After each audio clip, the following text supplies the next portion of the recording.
即係呢個瓜咧，你哋一定要聽好啊！同你講，嗱就係咧，我有個 friend 咧，好多人都識嘅，就唔爆名啦。佢咧就嚟我屋企住咗差唔多3個月啦，有沖涼，但係咧佢3個月都冇換過條底褲咯。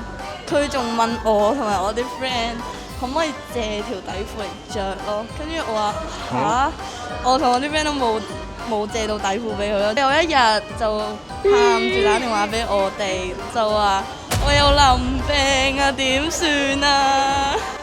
跟住咧，我驚撚到咧，成個床褥掉咗咯，同埋即刻搬咗屋咯，真係好撚慌。點解要喺你屋企住3個月啊？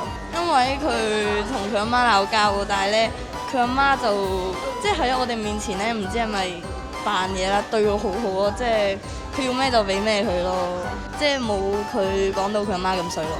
咁佢對你仲有冇做咗啲乜嘢事啊？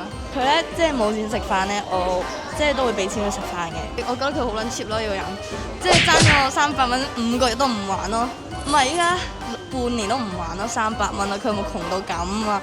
唔識講。你而家對佢點啊？即係你而家關係同佢點？